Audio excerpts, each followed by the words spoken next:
গ্রাম এই জন্য অনেক ভালো লাগে। আচ্ছা, গ্রামে আমি ঠিক এখন যেটা দেখলাম গরুর গাড়ি, এই যে যশোরের যে শুধু খেজুর গাছ আর খেজুর গাছ, তাছাড়া এলাকায় কিছুই নাই। দেখেন এতটুক গাছটাকেও মানে ছাড় দেওয়া হয়নি। ঠিক করবেন না যে এলাকায় এত পরিমাণ খেজুর গাছ আছে। ঘুরলে মনে করেন আপনি সৌদিতে এসছেন। ঢুকবো কীভাবে, আমি খুব কষ্টভাবে ঢুকতেছি নেটের মধ্যে দিয়ে। ভাই ড্রাগন কি খাওয়া শুরু হয়ে গেছে? ভাই ভুয়ালার সাথে কথা বলে খাওয়া দাওয়া করছে। আচ্ছা, আমাদেরকে কি ড্রাগন দেওয়া যাবে? ওয়ালাইকুম আসসালাম। জি আলহামদুলিল্লাহ, আমাদের ড্রাগন লাগবে। এই যে ঠিক ভাইয়ার ড্রাগন আমাদেরকে তুলে কত মানে মন উঠানো যায়। এখন আমরা গ্রামে ঢুকছি। তো এটা ঝিনাইদহ জেলাতে অবস্থিত, অ্যান্ড ঝিনাইদহ জেলার কোটচাঁদপুর থানার এই এলাকাটা। অ্যান্ড খেজুর গাছগুলো, এই যে এই গাছটাতে অনেকগুলো মাথা খেজুর। তো আমি এখন যাচ্ছি এই রোডে গ্রামের দিকে। আর এদিকে প্রচুর পরিমাণে খেজুরের চাষ হয়। চাষ বলতে খেজুরের রস, গুড় এগুলো হয়, কারণ প্রচুর খেজুর গাছ। যার কারণে আপনার এই অঞ্চলে এত পরিমাণে খেজুর গাছের থাকার কারণে এই যশোর এলাকা এই খেজুর গুড়ের জন্য বিখ্যাত। আর আপনি রাস্তাতে যেদিকে চোখ যাবে, যেদিকেই চোখ ঘোরাবেন সেদিকে আপনি দেখতে পাবেন যে এই খেজুর গাছ সেটা আসলে এইখানে মানুষজন খুব শৌখিনতা, এবং এই এলাকাটা ডুবে না দেখে, এই জন্য এই এলাকাতে পানি না জমার কারণে এই ধরনের ফল চাষের জন্য খুবই উপযোগী একটা এলাকা। যেটা এই পাশে আপনি দেখতে পাবেন আপনার আখ চাষ হচ্ছে, দেন প্রচুর খেজুর গাছের মুগ্ধ করা এই পরিবেশের মধ্যে দিয়ে আপনার রাস্তা, এবং এটা কিন্তু মাঠের রাস্তা, বাট তারপরেও পিচ করা রাস্তাটা, আর রাস্তাটা চলাচলের জন্য খুবই উপযোগী। দেন এই যে এই পাশে কিছু কলা চাষ হচ্ছে, কচু হচ্ছে এই পাশে, এই যে কচুর জমি। অ্যান্ড এই পাশে বলা যায় একটা চাষির যে একটা শস্যর যে মনোরম পরিবেশ এবং মেলা বসে গেছে একটা জমি থেকে আরেকটা জমি, প্রত্যেকটা জমিতেই বিভিন্ন ধরনের চাষ করার উপযোগী। অ্যান্ড এই পাশে আরও কিছু কলা গাছ লাগানো হয়েছে, অ্যান্ড এই যে কলার জমিতে চাষ করতেছে, অন্যান্য ফল লাগানোর জন্যও সেখানে চাষের উপযোগী করা হচ্ছে। পাট চাষ, আম চাষ, আপনি কি নাই, পেয়ারা চাষ, সব কিছু আসলে এই গ্রাম যে গ্রাম না, এটা যেন মনে হচ্ছে কোনো একটা আপনার ফসলির যে একটা মিলন মেলা। সো আপনি এইটুকের মধ্যে থেকে আপনি কত কিছু আপনার চাষের উপযোগী যে ইয়াগুলো দেখা যাচ্ছে। ঠিক এইখানে কিছু মালটা চাষ হচ্ছে, দেন মালটা চাষ রাইট নাও। আমি এখন যে গাছটা দেখতেছি খেজুর গাছ, এই এলাকাতে প্রত্যেকটা গাছে ঠিক এইটুক বয়স গাছ থেকে রস নেওয়া হয়, এবং সেই রসগুলোকে জাল দিয়ে আপনার হচ্ছে খেজুরের রস বানানো হয়। ঠিক দেখেন এতটুক গাছটাকেও মানে ছাড় দেওয়া হয়নি, সেই গাছটাকেও রস নেওয়া হয়েছে এটা থেকেও। অ্যান্ড ঠিক এতটুক বয়স থেকে যে গাছগুলো যে রস দেয় তার প্রমাণে এই যে গাছটা দেখেন, ঠিক ছোটোবেলা থেকে তাকে কাটা হয়েছে, এবং দেখেন তার পরিপূর্ণতা। অ্যান্ড সে এত বড় হয়ে গেছে, বাট তারপরেও তার কাছ থেকে রস সংগ্রহ করা হচ্ছে। অ্যান্ড ফাইনালি এদিকে প্রচুর খেজুর গাছ দেখতে পাবেন, যেগুলো আসলেই একটু অবাক করার মতন। সো এইখানে এই রাস্তাতে যত যাব ততই খেজুর গাছ, অ্যান্ড প্রচুর চাষ হয়। যেদিকে তাকায় সেদিকে ড্রাগন ফল, অ্যান্ড শুধু এখানে ফলগুলো বেশিরভাগ তৈরি হয়, কলা আছে, অ্যান্ড ওই সাইডে আপনার মালটা, সব ধরনের ফলগুলো এখানে চাষ হচ্ছে। চাই এখানে পেয়ারা গাছ কিছু হচ্ছে, অ্যান্ড আর এখানে আঙ্গুর ফলও লাগিয়েছে, এখানে আঙ্গুর ফলের জন্যও জায়গা প্রস্তুত করা হয়েছে।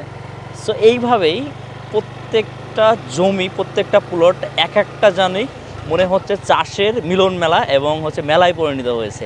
সো আমার কাছে দেখে খুব ভালো লাগলো, আপনাদের কাছে কেমন লাগলো আমি জানি না, বাট নেক্সট টাইম আমি আরও কিছু ভিডিও আপনাদেরকে দেখাবো এবং উপহার দিব।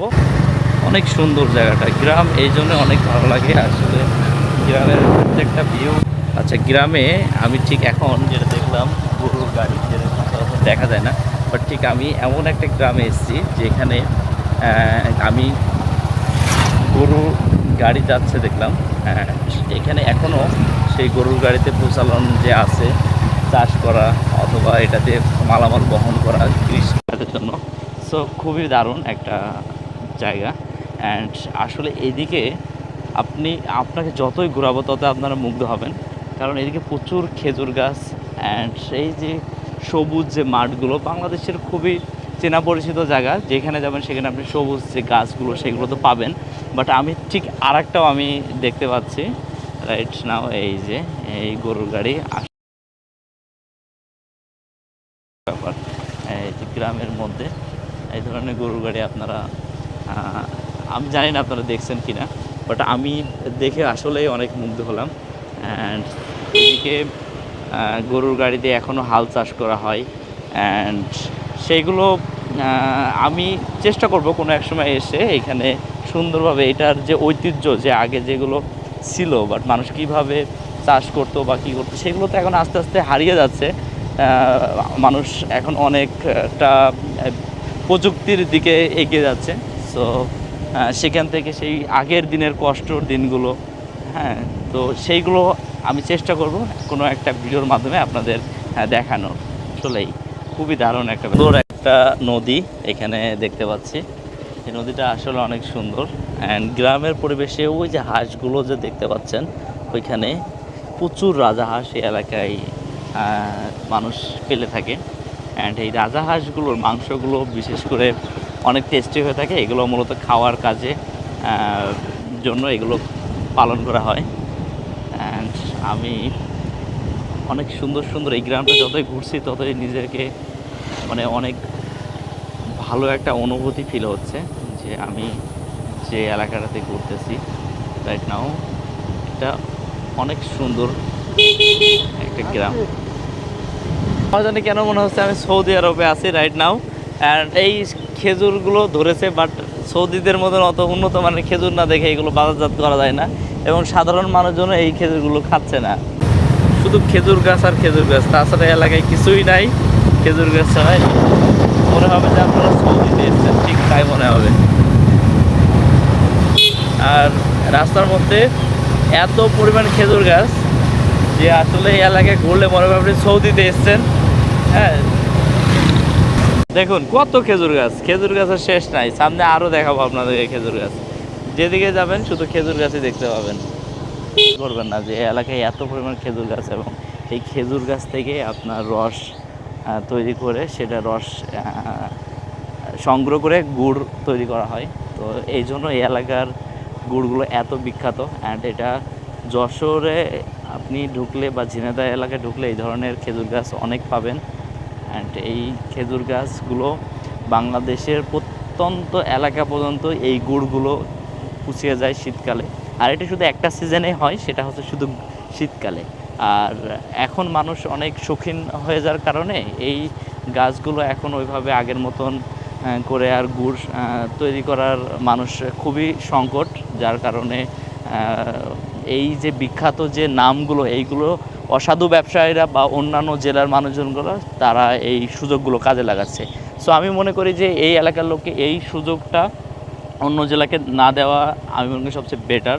কারণ আমাদের যেহেতু এই একটা মাধ্যম আছে খেজুর গাছের রস করে বিভিন্ন জেলাতে পুষিয়ে দেওয়ার মতন ক্ষমতা যেহেতু আছে, আর ওই ধরনের গাছও আছে। সো আমি বলবো সবাই জানি এই ধরনের গাছগুলোকে ঠিকঠাক মতন কাজে লাগাই। অ্যান্ড অন্য জেলার মানুষগুলো যে অসাধু ব্যবসায়ীগুলো যে গুড়গুলো সিন্ডিকেট করে দেন, সেই সিন্ডিকেটগুলো কোনোভাবেই অ্যালাউ না করাই উচিত। সো যশোরের গুড় সরাসরি বলবো যে সবসময়ের জন্য বিখ্যাত। সো এই বিখ্যাত গুড়গুলো আমি মনে করি এটার কদর সারা জীবনই থাকবে।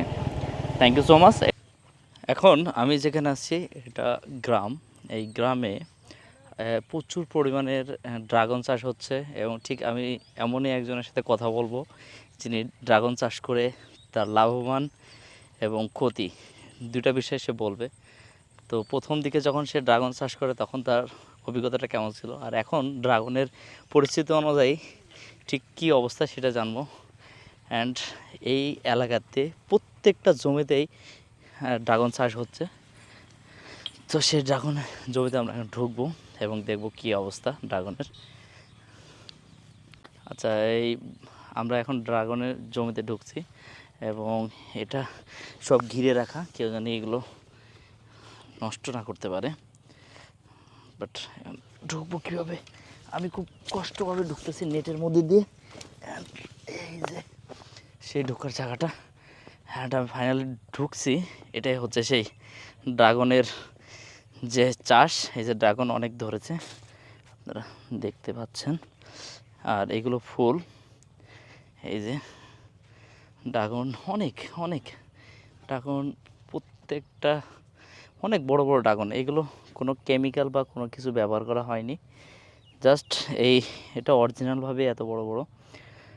সো এইদিকে প্রথম অবস্থায় যখন ড্রাগন চাষটা শুরু হয় তখন অনেক লাভবান হয় চাষিরা। অ্যান্ড পরবর্তীতে আস্তে আস্তে কিছু গুজব এবং অসাধু ব্যবসায়ীদের কারণে এই ড্রাগনে একটা ক্ষতিগ্রস্ত হয়, যে ক্ষতিগ্রস্তটা এখন অনেক চাষিরাই এটার মধ্যে দিয়ে গেছে। কিন্তু এখন রাইট নাও এখন সবাই আবার ঘুরে দাঁড়াচ্ছে, যার কারণে এই ড্রাগনটা খুব পুষ্টিকর এবং ভিটামিন সি যুক্ত একটা খাবার, যে খাবারটা আসলে সি ভিটামিন সিটা পরিপূর্ণভাবে মানুষের দেহর জন্য পূরণ করার সক্ষম রাখে। এবং এই ড্রাগনকে নিয়ে যদি আপনারা অ্যানালাইজ করেন আপনারা অজানা অনেক তথ্য পাবেন, যেটা আসলে অনেক ভালো উপকার। আর ঠিক এর মাঝখানেই অনেক মালটা গাছ লাগেছে, বাট এইদিকে মালটা গাছেরও ভালো লাভজনক হচ্ছে দেখে মালটা গাছগুলোতে মানুষ আস্তে আস্তে এদিকেও ঝুঁকতেছে। দেখেন কত সুন্দর ড্রাগনের গাছগুলো, এই যে গোড়ায় যে কোনো ঘাস নাই, দেন এইগুলোতে আপনার সার ব্যবহার করে এবং আলাদা আলাদা করে প্লট করা আছে। ঠিক গাছের গোড়াতে কোনো পানি যেন না থাকে, যার জন্য ওখানে উঁচা আছে, বাট এই পাশটা নিচু করা, যাতে এগুলো মরে না যায়, বৃষ্টি হলে বৃষ্টি পানি যেন কোনোভাবে না জমে। অ্যান্ড ঠিক এভাবেই ড্রেন করে রাখা আছে। ড্রাগনের একটা কেটে দেখবো জমি থেকে টাটকা ড্রাগন। ভাই ড্রাগন কি খাওয়া শুরু হয়ে গেছে? ভাই ভুয়ালার সাথে কথা বলে খাওয়া দাওয়া করছে আর কি। আচ্ছা, জামার কাজ শেষ। ড্রাগনের মালিকের সাথে আমি কথা বলবো এবং তাদের কি অবস্থা। আমাদেরকে কি ড্রাগন দেওয়া যাবে? ওয়ালাইকুম আসসালাম। জি আলহামদুলিল্লাহ, আমাদের ড্রাগন লাগবে। এই যে ঠিক ভাইয়ার ড্রাগন আমাদেরকে তুলে নিয়ে এসে দিয়েছে এবং কেটে দেখাবে এটার ভিতরে কেমন। আর এটা ভাই একদিনে মন উঠানো যায়? 8 থেকে 10 মণ মাল তোলা যায়। এক বিঘাতে না কত? এখানে কতটুকু আছে? কিন্তু 2 বিঘা ভুঁই আছে। 2 বিঘাতে 8-10 মণ মাল তোলা যায়। 8-10 মণ মাল তোলা যায় এভরিডে। হ্যাঁ এভরিডে, হ্যাঁ। আর এগুলোর এখানে বিক্রি হচ্ছে কত করে? এগুলো বিক্রি হচ্ছে 120 130 টাকা বিক্রি হচ্ছে। আচ্ছা, এটা হচ্ছে কেজি? জি কেজি। কেজিতে, আচ্ছা কেজিতে 120 এমন। আর ঠিক এইগুলো অথেন্টিক, বাট এটার মধ্যে কোনো কেমিক্যাল বা কোনো ভেজাল বা কীটনাশক এ ধরনের কোনো কেমিক্যাল ইউজ করা হয় না। এটা অথেন্টিক একটা ড্রাগন, যেটা কাটলে আপনারা বুঝতে পারবেন। আর রাইট নাও এইদিকে যে কালারটা, এই যে কালারটা, এটা দেখলে বুঝতে পারবেন যে এটা কী অবস্থা। এই যে এটা পেকে গেছে, এখন উনি কাটবে। রাইট নাও এখন কাটবে, সেটা আমরা দেখব। যে এটা হচ্ছে সে ড্রাগনের অরিজিনাল যে কালারটা, অ্যান্ড এটা পরিপূর্ণ। আমি এখন খেয়ে দেখবো যে এটা কী অবস্থা। একদম টাটকা বাট মিষ্টি। অ্যান্ড মিষ্টি হলেও এটার ভিতরে ভিটামিন সি অনিবার্য এবং মানবদেহের অনেক উপকার। এটা খুব পুষ্টিসাধ্য একটা ফল, যেটা আসলে বিদেশে অনেক চাহিদা, বাট বাঙালিরা এটা ফার্স্টে অনেক চাহিদা হিসাবে নিয়েছিল, বাট পরবর্তীতে অসাধু ব্যবসায়ীদের কারণে এটা মার্কেটটা হারিয়ে ফেলে। বাট পরবর্তীতে তারপরেও কৃষকরা ঠিক এই চাষটাকে অনীহা করেনি, বাট এটার যে বিশ্বাস এটা মার্কেটে যে চলবে সেটা ধারাবাহিকতা রেখে এখনও কৃষকরা এই চাষটা করে থাকতেছে বিশ্বাসের ওপরে। দেন এটা আসলেই অনেক সুস্বাদু। অ্যান্ড এইখানে পরিচর্যার ব্যাপারে কি কি করা লাগে এই ড্রাগন চাষের জন্য? এখানে পরিচর্যায় রাসায়নিক সার ব্যবহার করতে হয়, জৈব সার ব্যবহার করতে হয়, কীটনাশক ওষুধ ব্যবহার করতে হয়, বিভিন্ন ওষুধ ব্যবহার করতে হয়। আচ্ছা, যেন পোকা না লাগে বা ফলটা যেন ঝুড়ে না যায় এবং ফুলটা জানি পরিপূর্ণভাবে মজবুত থাকে এবং ফলটা যেন প্রপারলিভাবে যেন পায় কৃষকরা। কারণ অনেক সময় ফুলগুলো নষ্ট হয়ে যায় পোকার কারণে। সেইগুলো নির্মূল করার জন্যই মূলত এই কীটনাশকগুলো ব্যবহার করা হয়। কিন্তু এক্সট্রা যে ফরমালিন ব্যবহার করে যেটাকে মোটা করা বা এটাকে বড় করা, এই ধরনের কোনো কেমিক্যাল ব্যবহার করা। আমরা এখান থেকে বের হয়ে যাব।